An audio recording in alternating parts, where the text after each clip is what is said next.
good evening, and welcome to Iron Port here on Metropolitan Television. Iron Port is proudly brought to you by the Ghana Revenue Authority, Gwell PLC, Serene Insurance, Ghana Link Network Services, Meridian Port Services, and Phoenix Insurance. The show is proudly powered by the Ghana Ports and Harbours Authority-GPHA.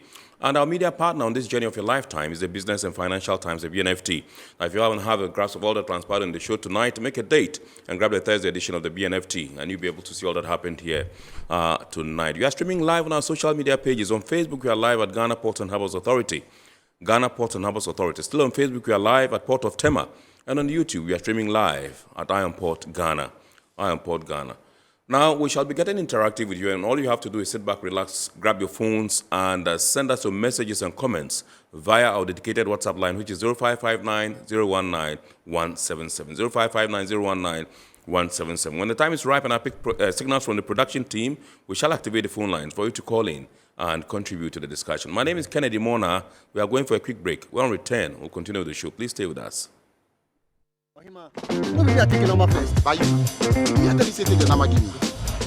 Guys, no, I'm tired. I'll go on a date with whoever gets here first. Princess, really? Okay, I dey come. Shut up! Mame, feel me tank no more. Boss, fill my tank with Super XP Euro 95. Blow up with Super XP Ron 95 and Diesel XP high performance products from Goyle.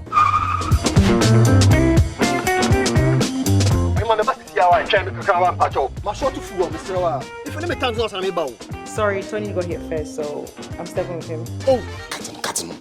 Hey, go for na buajungwa mami. Choose Super XP Ron 95 and Diesel XP for an energizing driving experience. Always go for Goyle Super XP Ron 95. Goyle, good energy. Goyle is good energy. Electricity, pay your taxes. Yeah, our taxes, our future. Because you see, without our taxes, we wouldn't have good roads, good schools, better hospitals, streetlights, and other very important social amenities. When we pay our taxes, we give our children free and quality education. Talga, my money too small. Why should I pay my tax? Look, small. Salifo, it doesn't matter how small or big your business or income is, you still have to pay your taxes. The little taxes from each and every one of us, when put together, could give your community clean water or that deprived school with tables and chairs. Please pay your taxes. It is your responsibility. It is your civic duty. It is the law. Impressive factory. If only I had listened to you, I wouldn't have been in this mess. That devastating fire virtually wiped out the whole factory and my warehouse. Remember my misfortunes last year? Serene Insurance Asset All Risk Fire policy that I took were there to pay for my damaged stocks in the warehouse, and my machines that were affected by the floods have been replaced. My accident vehicle is back on the road thanks to Serene Insurance motor policy. Currently, my goods are on the high seas covered with their marine cargo insurance policy. I was just telling Ajima about Serene Insurance. Oh, Ajima, tell him more. As a road contractor, I make sure I do my contractors all risk insurance for the projects and then workers' compensation for all the workers on site. With Serene Insurance, they will make sure they will cover your unknown tomorrow today. Serene Insurance, a new face of insurance. Call us now.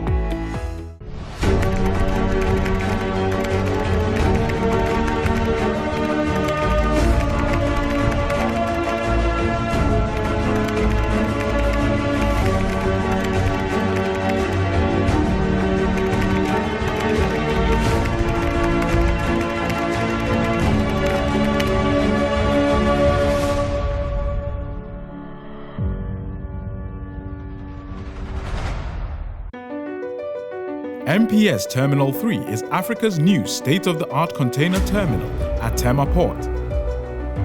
For manufacturers, agro-processors and traders, the new port means business can be done faster. This infrastructure boost will improve Ghana's port handling capacity, connect more trading routes, and oil the engine of growth for the economy, creating greater opportunities across all sectors as Africa's markets merge and become the largest trading bloc globally. MPS, we connect, you thrive. Business and life can be like the sea sometimes. Sometimes serene, sometimes calm, sometimes turbulent, and at times it brings the unexpected. However it is like, trust Phoenix Insurance for your home, car, business, and marine insurance needs. Call 0302-246-319 or 0243-690-492. At Phoenix, you experience a delightful service delivered with wisdom. You're welcome back. It's time for us to take a look at happenings in the port and shipping industry during the week. And during the week, the Ghana Ports and Harbours Authority, the Port of Tema to be specific, had cause to receive the first LNG-powered, vessel. We'll tell you all that we know about this particular vessel and what it came to do and what that portends for transshipment in our country, in our port. Plus the fact that the Customs Division of the Ghana Revenue Authority also in the course of the week, joined the rest of the world to celebrate International Customs Day. International Customs Day. We'll bring you details from that particular event. And then the Ministry of Transport also had calls to donate some vehicles to districts where fish landing sites are located.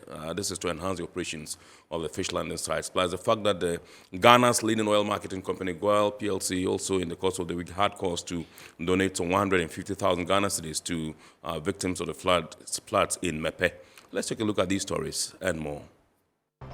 Only a week after the 366-meter long, 13,676 TEU Maersk Edena left the port of Tema, a similar-sized container ship has called the port. The CMA CGM Scandola Valletta is the second of 13 vessels of the same class designated for the newly introduced West Africa Express service, where Tema is the first port of call. The 366-meter long, 15,128 TEU vessel sailing under the flag of Malta is also the first LNG-powered vessel to call the port of Tema, showcasing the commitment of the shipping industry towards a more sustainable future. The Lady CMA CGM Scandola berthed at the port, carrying 9,161 TEUs bound for West Africa, with 4,939 TEUs destined for discharge in Tema. Among these, 1,938 TEUs of transshipment boxes have been reloaded into feeder vessels for their final destination in other ports in the region. A delegation consisting of the Minister for Transport, Kweku Foriesiama, the Director of Port Tema, Sandro Opoku, management of MPS, a team from CMA CGM, and some key customers of the shipping line visited the berthing site to witness this historic event. The first port to be called in West Africa is Tema, and it's not a coincidence. So that's good. I mean, it's just the fruit of a long-term vision that Ghana made several years ago, and today it's only the fruit of that vision.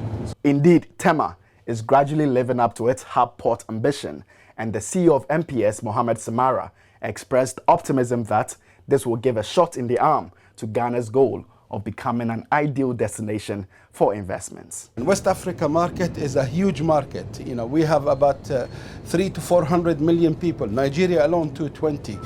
Consumers and producers at the same time. So if we are able to tap into this kind of global economy, through Ghana becoming a hub not only for trade but also for industry. This is something really interesting that we should actually encourage and pursue. And this is the dream for Ghana is to create interconnectivity within the region and the wider continent, of course, in the long run. The Director of Port Tema, Sandro Opoku, said the Port Authority recognizes the efforts shipping lines are making to augment the maritime trade in the region, and her outfit will do its best to complement such efforts. Being one of the biggest ships to call at MPS, we at Tema Port, we are excited. And it's good that it came at this time when we also try to augment our tugboats that can bring in these big vessels. And kudos to my marine operations team for making sure that we bring this vessel to bed safely. And this is our commitment to you and to all the other shipping lines that yes, we are ready to serve you. We recognize the efforts that you're making, and we also try and augment our productivity. The Minister for Transport, Kweku Foriesiama, stated that this historic event is one of the indications that Ghana is committed to protecting the environment. In the next 4 to 8 years, the government has a lot of policies and programs in there in both marine and road transport services, so far as tax exemptions and the way forward to make sure that we veer off or we veer towards, not we veer out from internal combustion engine towards electric vehicle policy.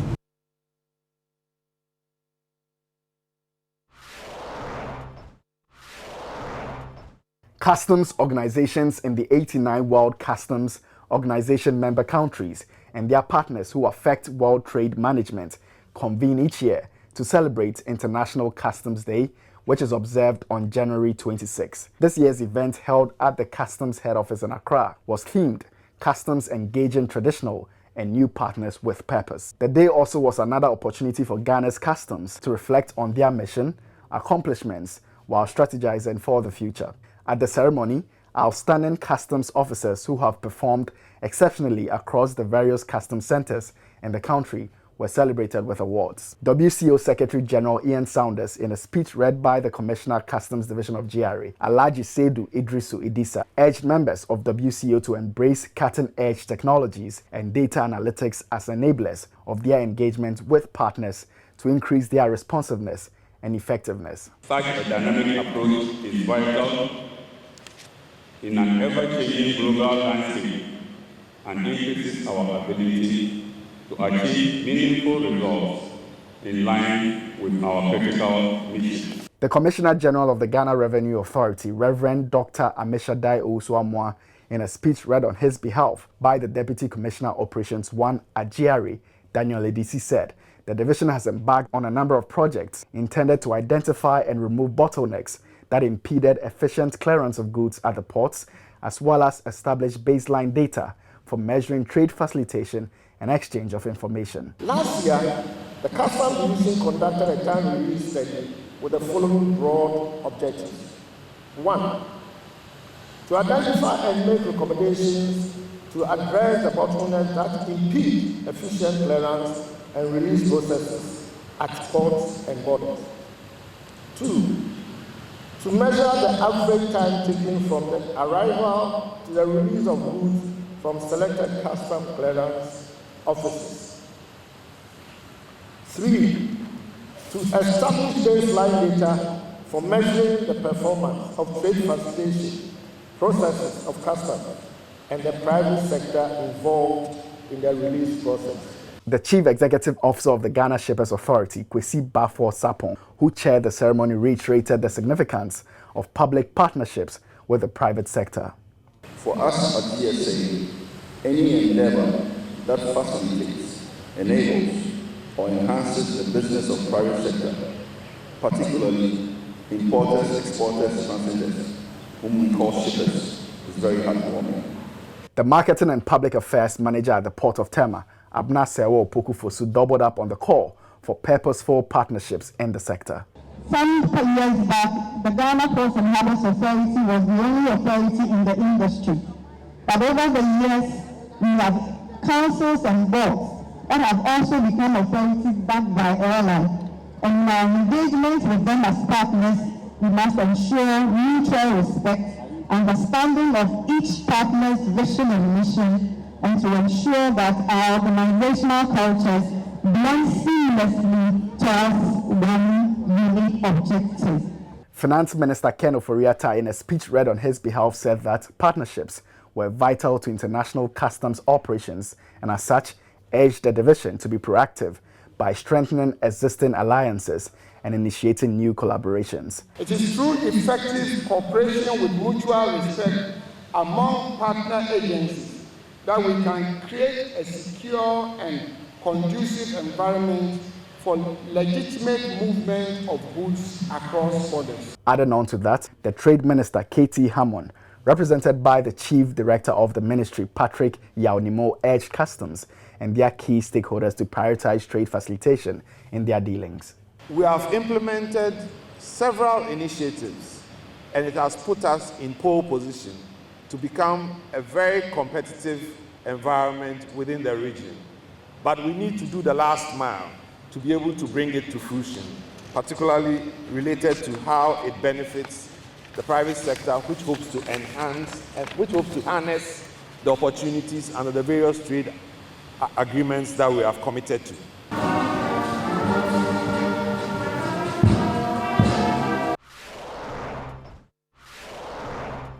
In recent years, the government of Ghana has dedicated itself to the construction and rehabilitation of fishing ports and landing sites across 14 coastal communities in Ghana as part of efforts to revamp the fisheries sector and improve the livelihoods of citizens. These include Axim, Diskov, Elmina, Otuam, Mori, Mumford, Senyabreku, Gomwa, Teshi, Osu, Jamestown, and Keta.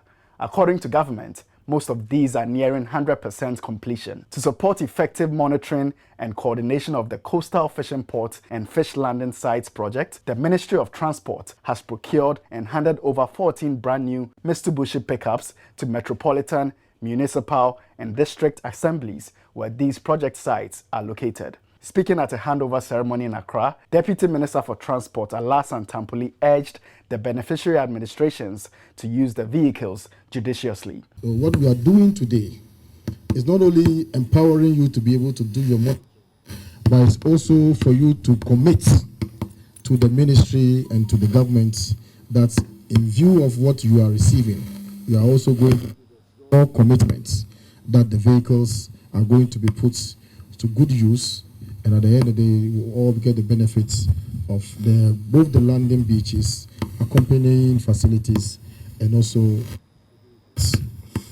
He assured the press that all 14 of these projects will be ready for use by the end of the year. By and large, except for 2 or 3, we are 100% complete as far as all these landing beaches are concerned.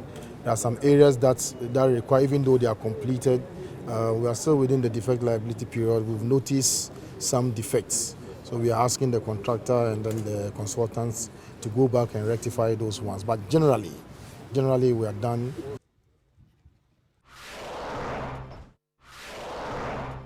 Ghana's #1 oil marketing company, GOIL PLC, has begun the year with providing humanitarian aid to flood victims in the North Tongu district who are still reeling under the consequences of the October disaster. The 150,000 Ghana cedi donation was made to a delegation comprising the traditional and political leaders of the district at the GOIL Executive Center in Accra. According to the management of GOIL, this donation is intended to add up to initial relief efforts made by other organizations in the aftermath of the spillage of the Akosombo Dam, which displaced over 30,000 Ghanaians. Group Chief Executive and Managing Director of GOIL, Kwame Osei-Prempeh, said he wishes the donation is channeled into helping the most vulnerable in the communities. We believe that Togwe Omaga honorables believe that this money will go to the people who need it most. For me especially, the women and children who have suffered in this. And let me say that this will not be the last. At the appropriate time, we hear from GOIL again. The Member of Parliament for North Tongu, Okujeto Ablakwa, assured GOIL that the donation will be administered transparently and accounted for. In our constituency now, we still have a few of the food items that were donated, and we have a timetable where we distribute the relief items to the 21 camps across the constituency, and we haven't run out. So I will not be surprised if they highly recommend that we use this for the housing project, because that really is a pressing need we have now. This assurance was corroborated by the District Chief Executive, Divine Osborne Fenu. We will ensure that every donation received is put to good use to the people who need them. And so we have always repeated that when it comes to solving issues, problems of our people, we don't do politics. We put politics aside, because the people we serve are the people, the reason we are there. The traditional leaders present were full of praise for GOIL's demonstration of commitment to the social well-being of Ghanaians. Thank you very much, and that we are extremely grateful. And we will convey all what we have said or transpired here to our people who have not had the chance to be here about transparency and accountability. I can assure you that we are not going to leave any stone unturned. We are going to make sure that the money is put to good use.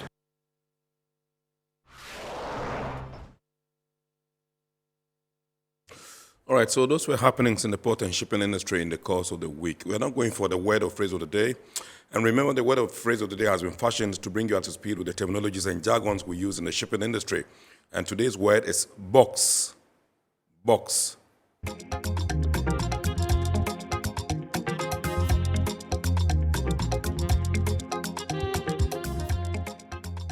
A box is another less formal name for a shipping container. This is how they are often referred to in the shipping industry.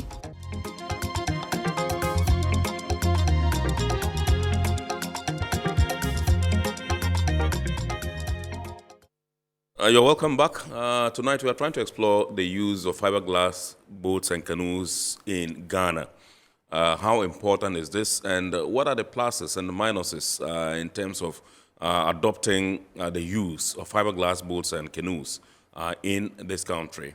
It's a call that several people have made in the past, and people continue to press home the need for us to adjust and perhaps adapt the use of this particular technology. Other people claim it's quite expensive, and that's why we perhaps are shying away from it.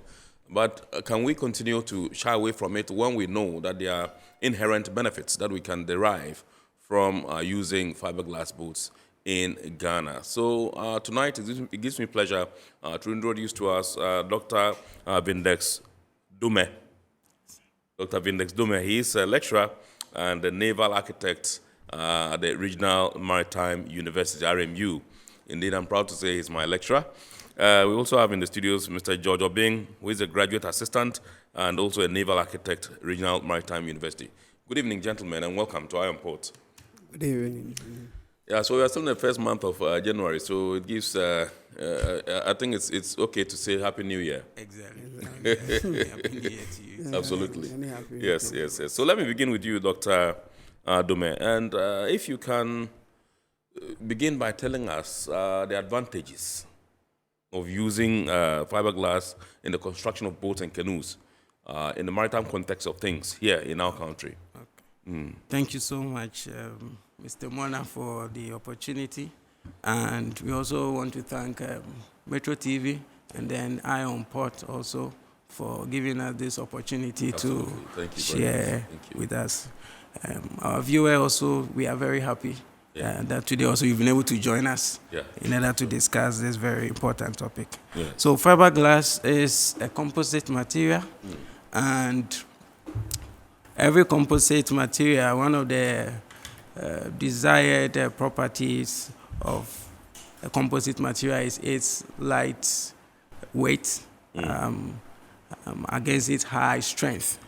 And as a result of that, if you want to look at that potential in respect of boat operation, then you realize that we will be able to transport a lot of goods more than if we compare to the use of wooden boats.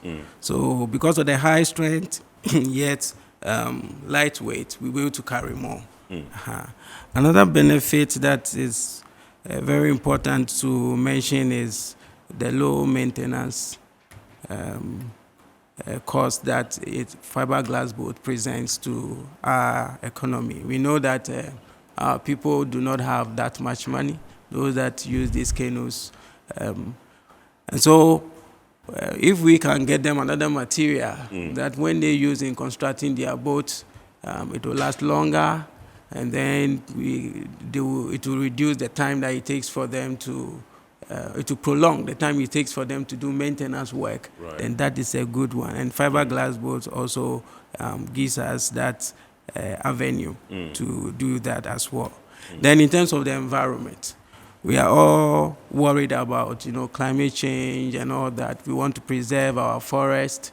So the cutting down of trees, if we want to prevent or slow it down, then the fiberglass boat is the option that we should be looking into, because the material we are using is coming from glass fiber and then a resin.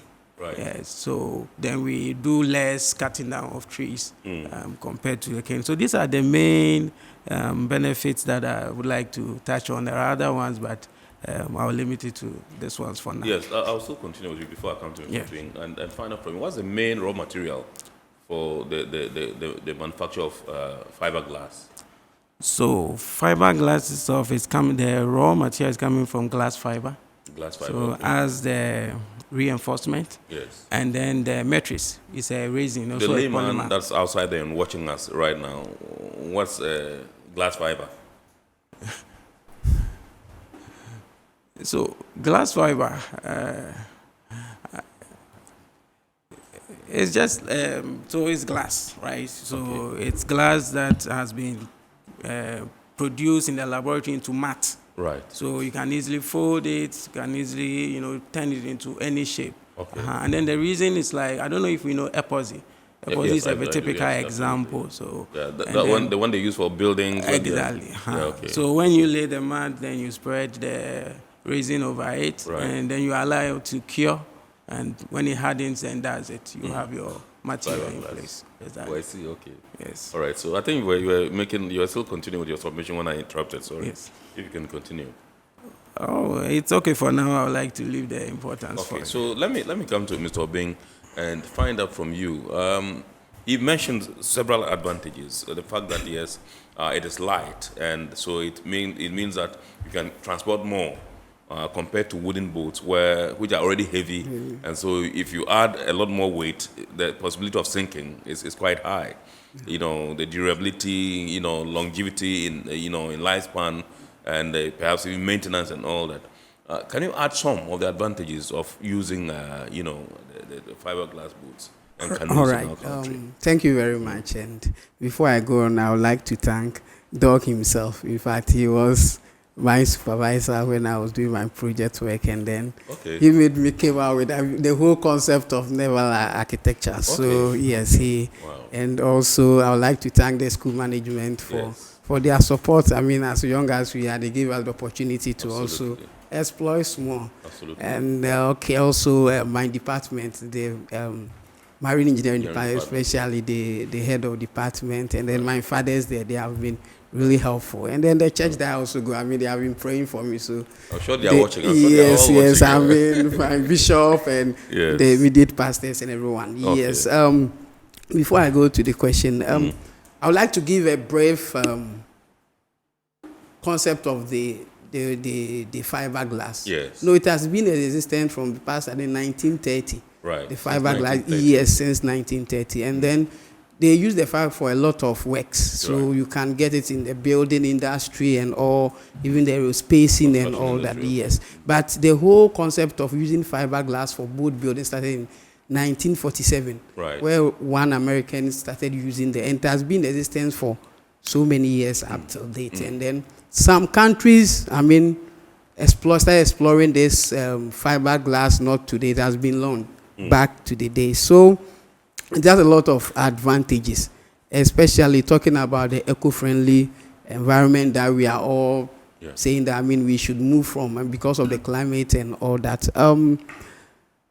When you go into the fiber, it means that we are minimizing the rate of deforestation, depleting our environment. Because when you come to Ghana now, I mean, most of our forests are being depleted due to this cutting down of trees. Because going into boat building, our traditional way of building boats is using, I mean, the wood, cutting the logs, and we don't even plant them back. So it's a challenge. So using the fiber as alternative will be best for us, so that we preserve these woods for future use rather than cutting them. Even now, they are not even getting, because, I mean, over the years, most of the canoes we have around are all made of fiber. One advantage also is that, the fiber do not rot. Right. Yes, they do not rot. And then corrosion resistance. Yes. This wood. The salt. Yes, the salt and all that. Most of the time, these boats, the traditional ones that we have now, you see that sometimes they capsize and all that. Yes, because ingress of water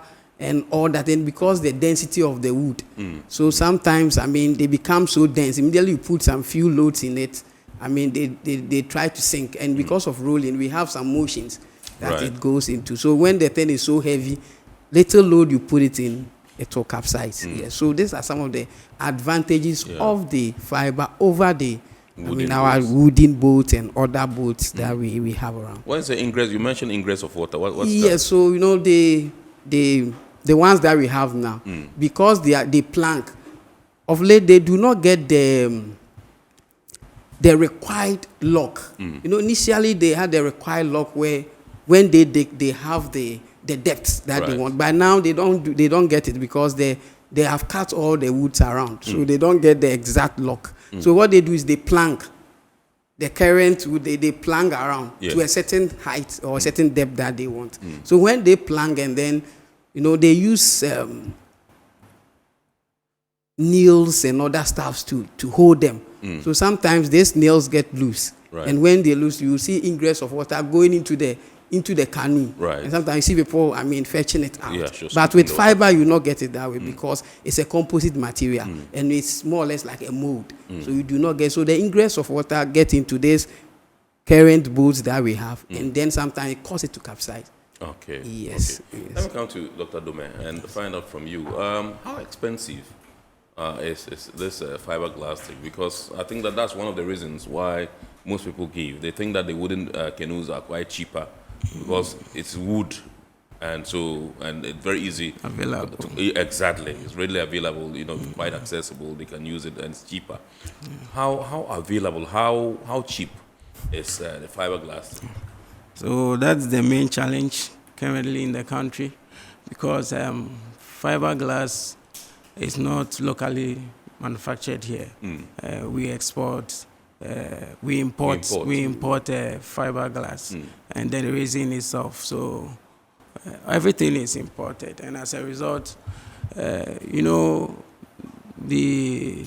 inflation and other things have. So as for the first time cost, that one is expensive, but we shouldn't dwell much on the first time cost. Where we can compensate with about 50 years duration before you start doing major, the lifespan, before you start doing major, maintenance work. So as for the cost, it's expensive, but in terms of the durability, whilst the wooden canoes are giving you up to about 10 years, and then even that you have to be doing major maintenance, the fiberglass boats are going to give you 50 years plus.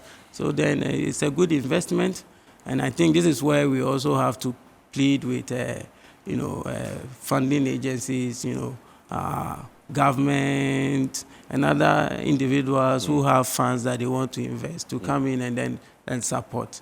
Yes. So it's expensive, but it's durable, and that will compensate for the initial cost. Right. Have we done any perhaps estimates or calculations to find out that this is how much a normal fiberglass boat or canoe would cost?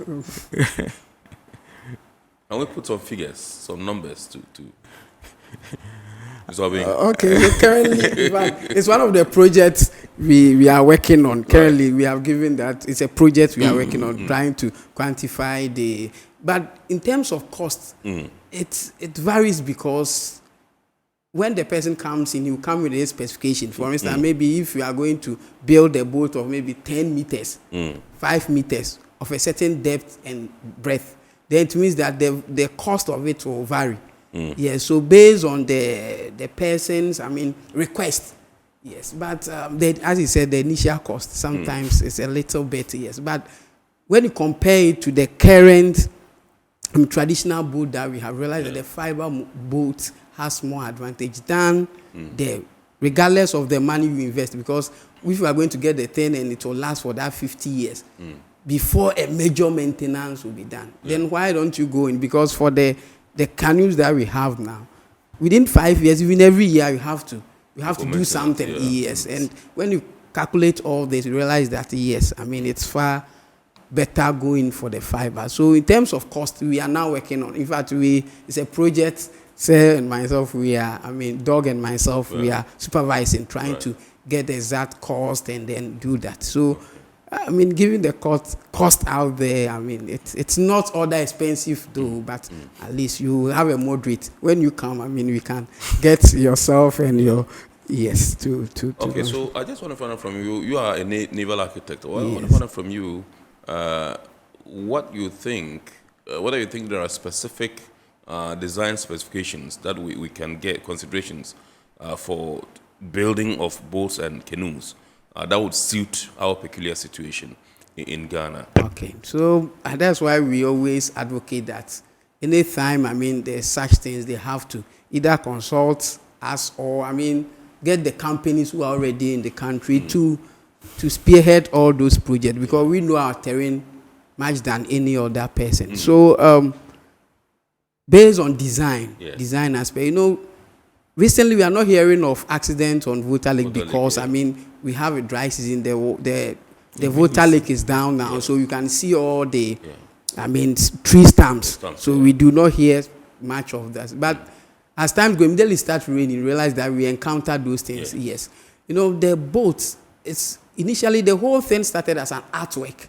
The boat industry started because even in the Bible, they started, building boats. So it has been there ever since. But the whole thing is that now we have introduced science. Right. So a lot of things we don't carve anymore because the more you do that carving, you have a very round bilge. Yeah. And when you have that round bilge, it means that any little force will turn the boat to capsize. Right. Yes. But now we have different designs. When you go in for the deep vein shape, and for the fiber, you can mold it to any shape. Wow. Yes, that you want. Yes, because not just carving. So you can mold it to any shape that will help you to, in terms of the design. So in terms of the design, apart from its lightweight, we also have the hull type. Yes. So we have the vein type, we have the displacement, and we have all those things there. So when we go into that, then we will be able to curb all the problems, related to accidents on the Volta Lake and the one we are encountering around. Yes. How do we have some in the system? Fiberglass boats and canoes in Ghana, do we have some in the system? We have. I think some people have imported, some into the country. And then some people are also building, some here. Yes. So we have, but it looks like still the traditional ones are dominating. Yes. And then just to add to what Mr. Obin also has, so the breadth is another factor that we need to consider, especially if you want to minimize capsize. Right. But the current ones, you realize again, because of the log that they use, they have limited breadth. But if you go for the fiberglass, because you're going to prepare a mold, then you have the opportunity of expanding the breadth to a size that will ensure that during rolling, we can dampen motions a little bit. So that is what, in terms of design, that's another thing that we can also consider. Do we have any success story from, not maybe in Ghana, but in other jurisdictions where they are heavily dependent on the use of fiberglass boats and canoes, and how that has perhaps enhanced their economies? Okay, so I will talk about recently. One man came to us. They had clinics around the lake. Right. And they were looking, clinics. As in health facilities? Yes, health facilities around the lakes. For some reason, I don't know how they before they would realize they've strategically positioned their clinics along the lake. Now they want to, ferry their patients from one, clinic to the other.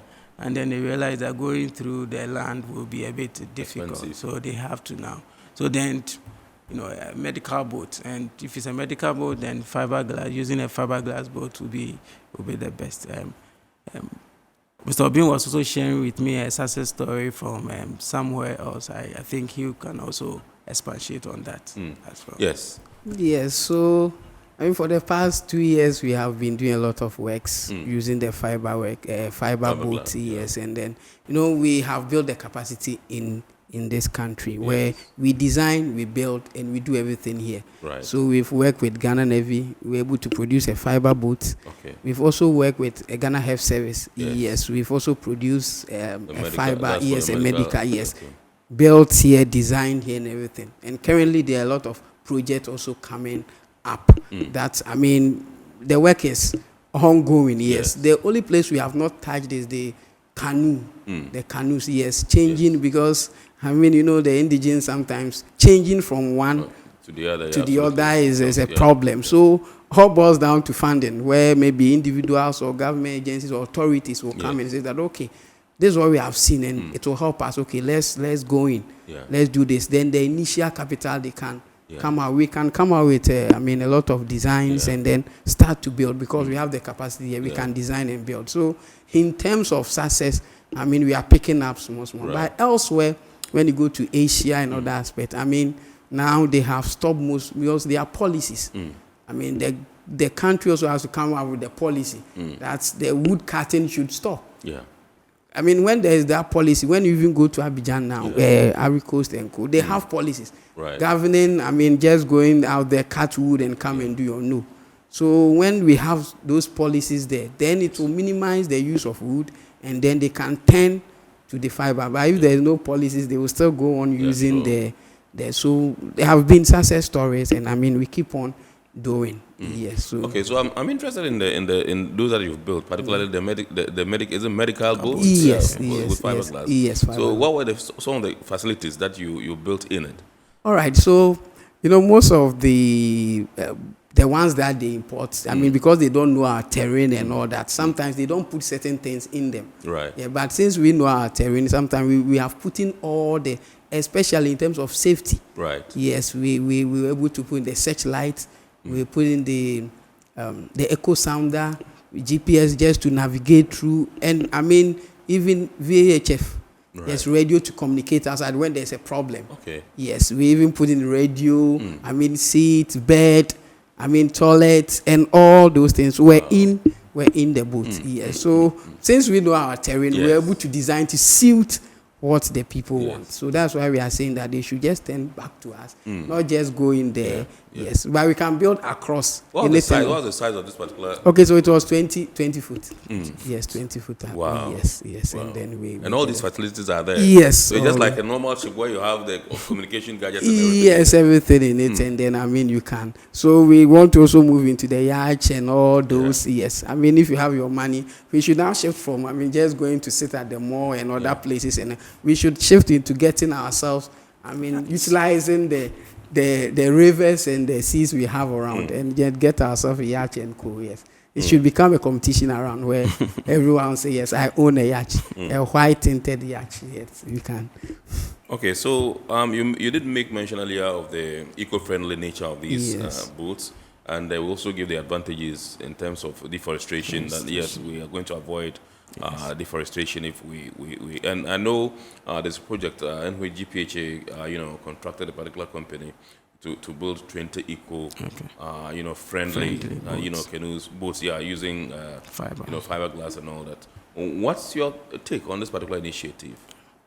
It's a good one, especially if it has to do with our fisher folks. They are very important industry that we need to always try to resource.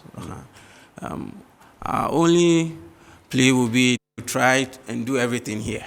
To try so that we can build the local industry, build the capacity that we need. Like George was saying, we started, doing things here. So if they can also identify, the various individuals, bring them together, then gradually we build the technology here, keep everything here. But if they have to just,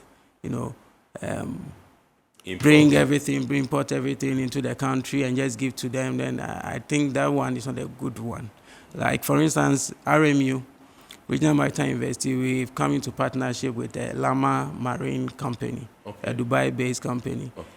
They are coming to bringing their facilities here.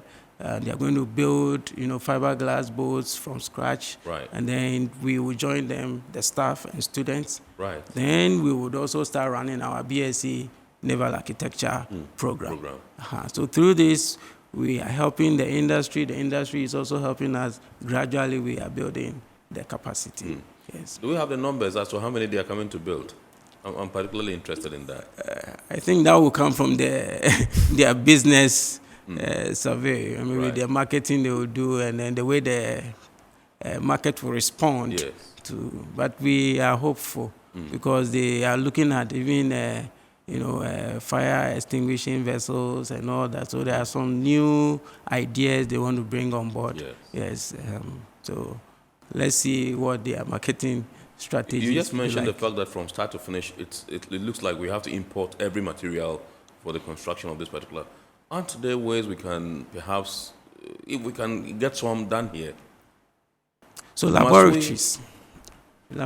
We need to have the laboratory that can produce the fiberglass. Yes, yes. And these things are, we can do it if we have the proper funding. Yes. We have material scientists around. We can, bring all these people together and work in producing that material locally. Once we can produce the material locally, you realize that the cost will come down. Yeah. The cost will come down. Yeah. Yes.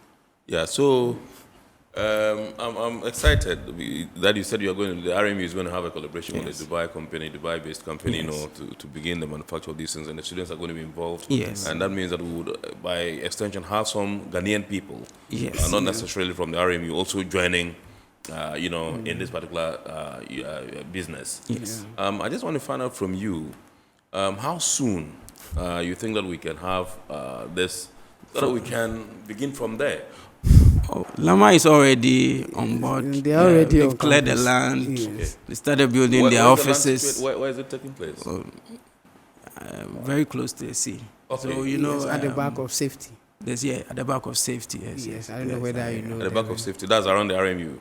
On campus. On campus. Okay. You know the swimming pool? Yeah. Yes, that area. Okay.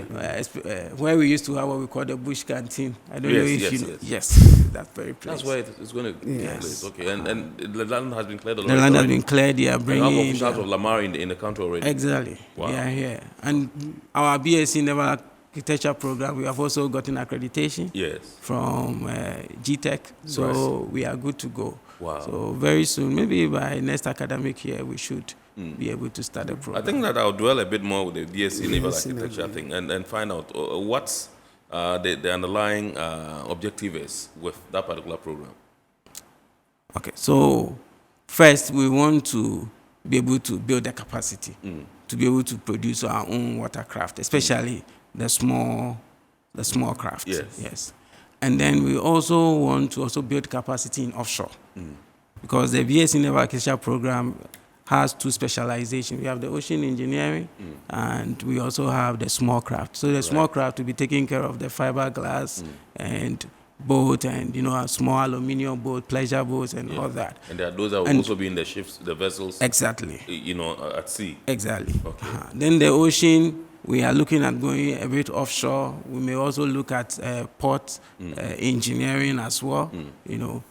Building the breakwaters and all that. Yes, we'll look at that. So that's the main focus, because I think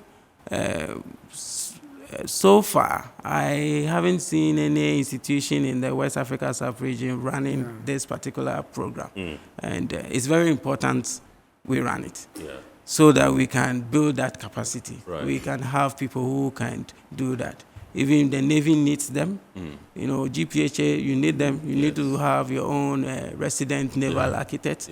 If you are building your ships even outside, you need to go with your own naval architect to supervise the work. They're doing, And when we have it, I think our cost might be, it's going to be it's going to be quite expensive, but not too expensive if you want to compare to going outside to do BSc Naval Architecture.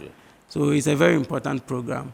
And we are happy that we've gotten accreditation, and we shall be running it very, very soon. When it's so expensive, how much are you talking of? So far, we haven't put cost to it, so I wouldn't want to go that way. Before I say something that maybe VC is looking at, something much more than that. Yes. Yes. Okay. Yes. So, Mr. Obin, let me come to you. I'm thrilled at this particular revelation of the BSc Naval Architecture program that's about beginning. So when are you kick-starting? Okay, I think that program has already been accredited. Yes, he mentioned by GTech. Yes, it has been accredited. So we are now waiting for students. Yes.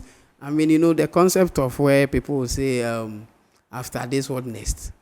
That is why the Lema company is in. Yes, because now the people, when they come and they will ask you, so after this, what next? As a naval architect, where am I going? Because, we have the traditional courses, the marine engineering, where everyone thinks that, okay, after that, I'm going to sea.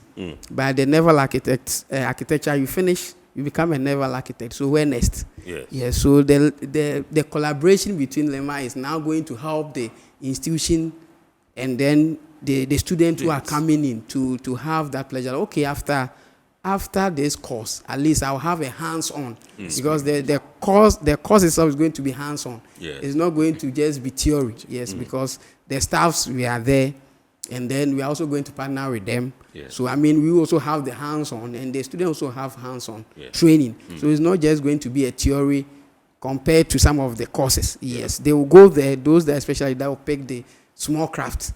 Yes, well, myself here, I come out with the conceptual designs. Yes. So when you are there, you just say, okay, I want to build boat. Then you come to me. I will just bring your thoughts onto paper. Yes. Cell also is there. Dog also is there to do the analysis. So you take it to say, also look at stability and all those things. So the capacity has already been built. Just that we now advertise it to the students and the people out there, the parents that know that very course will help us, because I mean we have a lot of lakes, rivers, and then the sea around here. But then we don't have people to manage them or build watercraft for them. So the market is there, but then we have to build the labor and manpower. That is why RMU is there to to build those manpower. So the naval architecture is going to be a different course on its own, because the company is already there. And as I mentioned, I think those LEMA, they have worked with the GPHA. I think they've bought some boat from them from somewhere, yes, and from the little knowledge I have from that, yes, and they've produced some boats for the country in some years. So I mean, it will help us, yes, and it will help the country to at large, because it's only RMU is the only school or even in Ghana here that have recruitment agency on. On campus. Okay. Yes. So the students mostly get works after. Oh, okay. Yes, There's after. A recruitment agency on campus. Yes. We have almost 3 or 4. That scouts for the needs of companies, and then they get the students, qualified ones, and channel them. They channel them to on board the ships. So we have, and they keep on coming. Yes. So RMU, is still in a situation where if you come there, you have a lot of and it's also accepted globally. Yes. Wherever you have those certificates, you can work anywhere. So we are blessed as a country to have the institution here. Yes. So we are just advertising to the people that the naval architecture people should come and we work. Yes. So now we are waiting for students. Yes, people. So they shouldn't say that there's no work after. There's a company on campus who train them. Even if no work, they can start entrepreneurship where they can build boats and all that. Yes, or small watercraft for people. And that's where the money is. Yes. If you can start your own and then begin to build boats and small crafts. Where else can you make much more money than from that? Yes. So it's going to be a hands-on. That should be the ultimate, even. If I were a student, that would come and pursue BSc in naval architecture. That's what I should be looking at. If I'm able to if I'm going to be able to build and construct crafts on my own and sell, why not? Yes. And take contracts from people. Hey, if you want, I can do it. Yes. You get something. Yeah, I think it should be the best. Yes. It should be the best. Okay, so let me come to Dr. Dome once again and find out from you. We mentioned all the positives, all the pluses, all the advantages of using, fiberglass boats and canoes. Are there any limitations and challenges sometimes that people will have to grapple with the use of these? So I want to say it's sacrosanct. There's no minus when it comes to. Okay, so. For us here, if we want to use fiberglass in boat construction, then I think that one of the main limitations is the cost. The first time is the cost, the high cost. That's the main limitation. But another challenge with fiberglass materials is the ultraviolet sensitivity. Okay. The fact that if it's exposed to sunlight, after some time, you begin to change color, yellowish, and then sometimes you even see that there is this powder that forms on the surface. Okay. But all these things can be mitigated. We have coatings that we can apply, and then we can mitigate. And then the high cost also all we have to do is to plead with funding agencies, corporate bodies, the banks to step in. So these are the main challenges. And then another one, I think I nearly forgot that one, is the biodegradation. This fiberglass is not biodegradable. So again, if we want to start using it, we also have to start thinking about how we're going to recycle to make sure that it becomes environmentally friendly. After it has gone through the 50 or so plus years, and we now want to decommission the boat, how are we going to recycle that material? So that is another thing that we need to look at. But of course, we need to start from somewhere, and then maybe through research, we can be able to know how to recycle, fiberglass in an environmental friendly manner. Mr. Obeng, he mentioned the ultraviolet sensitivity, but he says that can be mitigated. There are coatings that can be applied, and then we can mitigate that bit. He also mentioned a bit of financing, the banks and funding agencies to step in and perhaps make things a bit soft for people that want to venture into this particular arena. I just want to find out from you, if we want to engender this particular, the use of this particular material, what should we be seen to be doing, apart from, the issues associated with the funding and all those things? What are some of the things that you think that we can do to ensure that, yes, we actually get the buy-in of industry players, people who use these boats and canoes, so that they can willingly support the cause? So the first is what we are, doing. Advocates for people to know that, yes, the fiber boat has certain potentials over the traditional canoe boats that we have. And then secondly, as you said, the funding. Yes, individuals, the government, and then other agencies needs to come in. Especially if we want to solve this problem, then they really have to come in. Because sometimes the fishermen, when you go to them, and you mentioned the price, you say this one we can't, afford. So if something can be done. So, and then also the importation of the materials. If something can be done about maybe tax reduction or something, so that when we are importing those things, because we want to, increase production, probably maybe if the cost is reduced, or maybe the tax is reduced based on the number of maybe containers, or because it's a composite material, we have some composite coming together to form the boat. So probably maybe all the components that are coming, all the materials, maybe there's a tax, reductions and all that. I'm sure we can have a headway. Even now, even now, comparing the fiber boat and the wood, they are all rocking shoulders in terms of pricing. Yes, they are all, because the wood they are not getting now. Because the Wawa, the Odum, the Sapele, they are not getting them. So now they are all rocking shoulders. Yes, in terms of pricing. Yes, but it's because the people also don't know the advantages and the uses of and the lifespan. Sometimes when you go to them, it's very difficult for. So we are appealing to the banks and all those people that, when they come in, that, this is what we want to do, we want to build fiber boats. Flexible loans to them that, if you want to go into it, like the way we do to agriculture, that we go, we want to do this, let's give you. They should also look at the maritime space and try, because in Ghana here, the maritime space, when you go in for something, it's very difficult.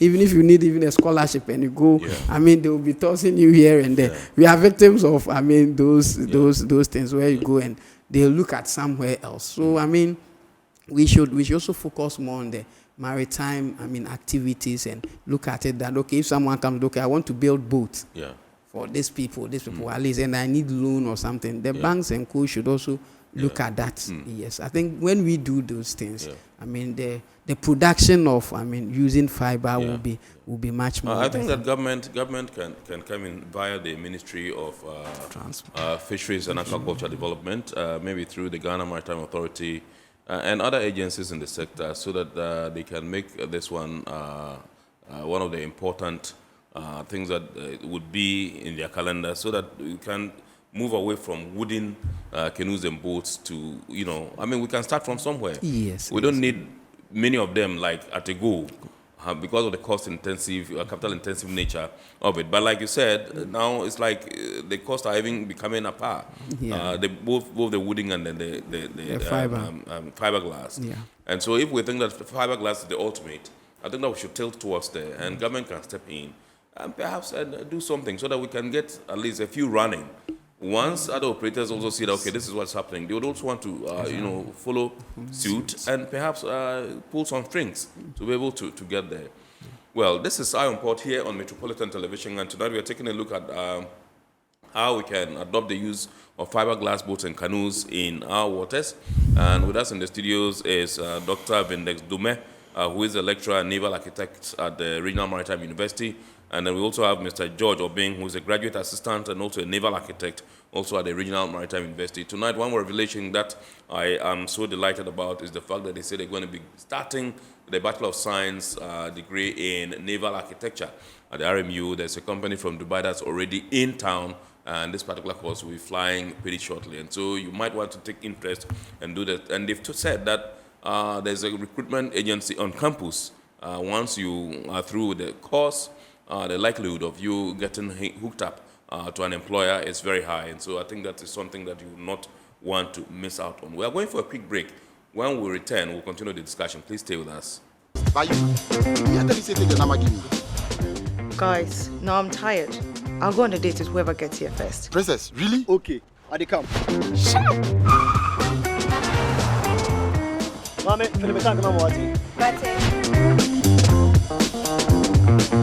Boss, fill my tank with Super XP Ron 95. Well up with Super XP Ron 95 and Diesel XP high performance products from Goyle.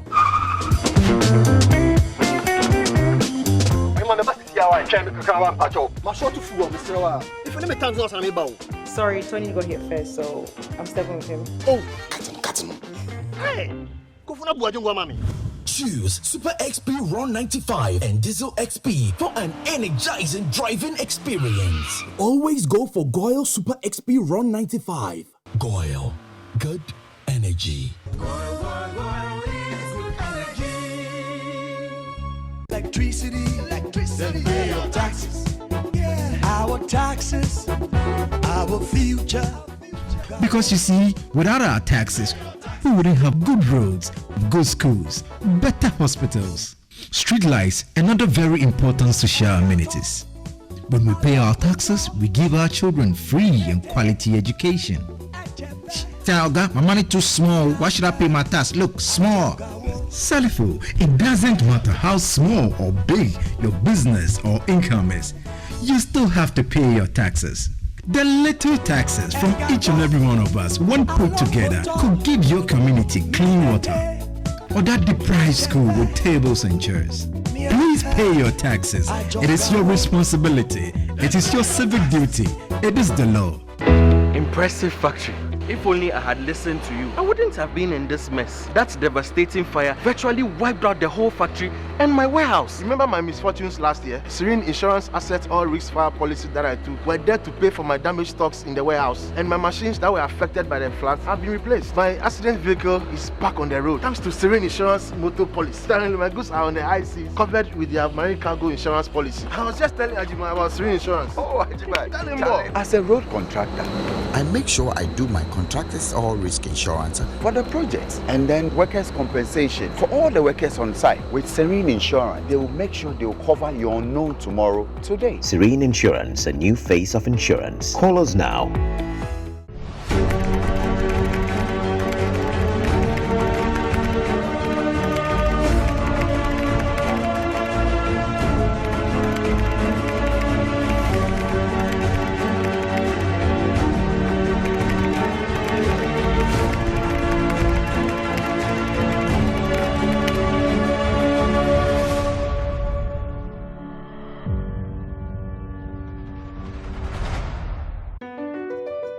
MPS Terminal 3 is Africa's new state-of-the-art container terminal at Tema Port.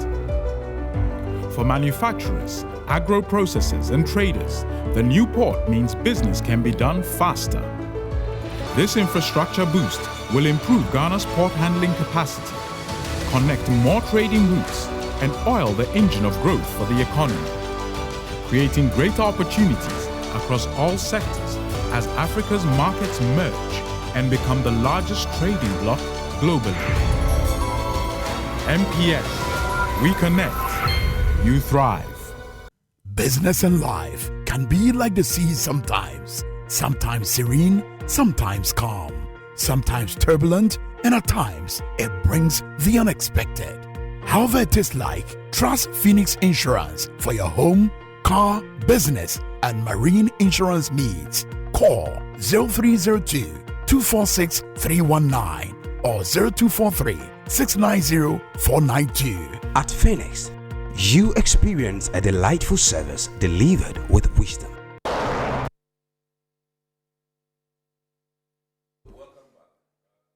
Welcome back. Tonight we are taking a look at the use of fiberglass boats and canoes in our waterways, and we've seen all the advantages associated with the use of this particular fiberglass boats and canoes. We are told it's expensive, but we are also told that even now, because of the scarcity of wood, the prices are becoming, the same, fiberglass compared to wood.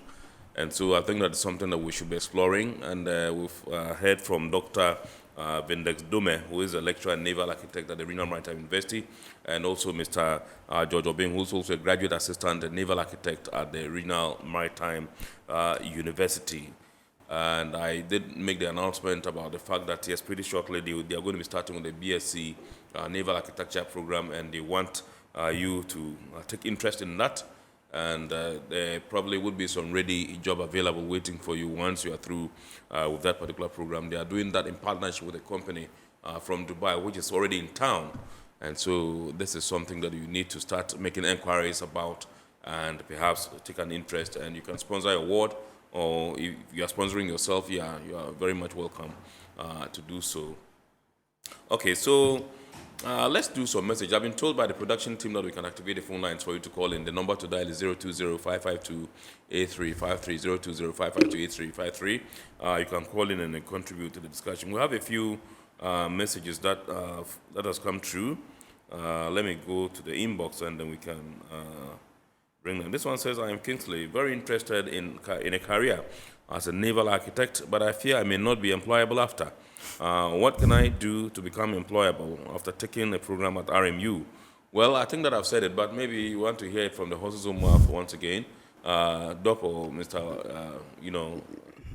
What Mr. Obing can walk us through once again what they stand to gain once you come and pursue this program. Okay, so as we said, the naval architecture is not, the ordinary traditional courses we have around. The traditional courses, everyone is rushing to go and do them. It's a new area we have to explore. Yeah. And as we said, we already now have a company on campus who is ready to train, and if possible, pick students on internship. And it's not only Ghana here. It cut across. Even if you do not work here, when you travel outside, even across the borders and wherever, you can get jobs. So it's not only in Ghana here. RMU is a certified university. Wherever you go, if you are trained in RMU, it means that worldwide you can work. So yes. Here too, the job market is there. As we said, entrepreneurship also is there. Yes. We are not just. It's not going to be a theory, based program. Yes. That's why we have partnership before the program is already starting. So that you have the practical experience. So it's a good course, and we wish to see him. Awesome. Yes. Awesome. Yes. Right. So let's go on to the phone lines and welcome Sam, who is calling us all the way from Suhum. Good evening, sir. Okay, understand Sam is off. You can also call. The number to dial is 020-552-8353. The number is right on your screen. You can call in and contribute to the discussion. Let's go to the inbox once again. This one says, I think government should enter partnerships with private companies to provide these fiberglass canoes for semi-industrial fishing companies. What do your guests think? This one's from Ben in Tema, Newtown. Doc. Exactly. These are that's the way forward. We need government intervention. It could be by way of tax waiver. Could look at that. And yeah, the semi-industrial sector, really, the fiberglass boat will benefit them. Yes. But of course, because of the cost, the government needs to step in. Yes, government needs to step in. Very, very important. Absolutely. Okay, so let me come to Mr. Obi and find out from you. Do we lack the skill set in terms of the operation or running of fiberglass boats? And if we do, what will the mass adoption, so to speak, of the use of fiberglass boats and canoes portend for us? All right. So in terms of production, I'll categorize into two. Yes, the operation, is the same. Those even using the wooden, yes. If you know how to use the wooden, it means that in terms of operation, you can still use the fiber. But in terms of design and then construction, over the years we have the manpower in the country. Yes. The problem we're having was the design aspect. Yes, someone to design and all that. That's why RMB has come out with a naval architecture course to curb that problem in terms of the design. But the use of fiber glass as a whole, we have the manpower in the country. Yes, some especially maintenance, and we have a few fiber glass boats around. But we have people who do the maintenance and all that. So the problem we were lacking was the design aspect, to start from scratch. And now we have built the capacity to do that. So in terms of, fiberglass, we have and we can go into mass production. Yes, we can go into mass production and then build. And one thing too, I'll plead with the MPs and then all the stakeholders around the coastal areas. They can. We have courses, tailored courses that we can train the fishermen based on how to use fiber glass to build their canoes and all that. It can be of a good initiative where they will come to us that, I have identified around my area or my district, we have this number of fishermen, and we want to train them into designing and building of boats, but this time around using of what? Fiber. So that all those doing the traditional ones now, they can bring them so that we train them and then change the way they do. Until then, they will keep on doing the same wood. Yes, but if you train those people and now they know how to use the fiber, I'm not sure they will go back to the wood to go and use. Yes. Right. So awesome. I believe we shouldn't. So let's go to Sunyani and welcome Mejina. Good evening, sir. Good evening. Awesome. Good to have you. Please shoot. Please, I have problem with the fiber glass or something canoes. Let's hear you, please. Why do we always want to go away with our traditional materials in doing things? If you go to America today, they still have our wood over 400 years, over 200 years plus, which they have stored in the sea. So the question is, can't we do anything to the canoe that we have made through the wood? Something can be done to it. So we are doing away our traditional boat system. So everything that we are doing, everything in Ghana is copyright. The foreign culture is taking the center stage. So don't we have technicians, engineers, those who call themselves engineers and co, that they can also improve upon what we have. So when we are killing our skills. The people, the innovation ideas that we have here, we are killing it. So I also want to find out, you are going to train somebody to use a fiberglass or something. So when these things spoil, where are we going to get them? It means that we are still importing our knowledge to somewhere. We are going to export those things into, we are going to import those materials from elsewhere to our side, because we don't have the materials that we use to create the so-called fiber.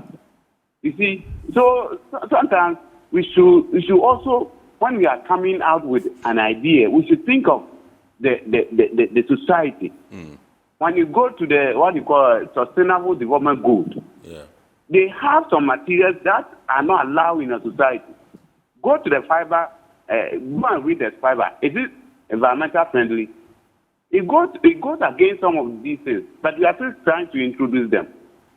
Naturally, we are before the white, we were having the people who manufacture these canoes. Have you ever asked yourself what chemical were they applying on the wood that they put on the sea and it was not rotten? We have never asked ourselves those things and go back to our root. Bible even says, if you forget to know your past, you will lost on the way. So they should go back and ask of those olden days how we were preserving trees, how we were preserving wood. And if you don't have, go to America, go to Europe, those are the wood that they are storing in the sea, go and find the chemical they have used that they have stored the wood in the sea. And we go, I have not been to America, but I watch documentary, and I see the wood have been in the surface of the water.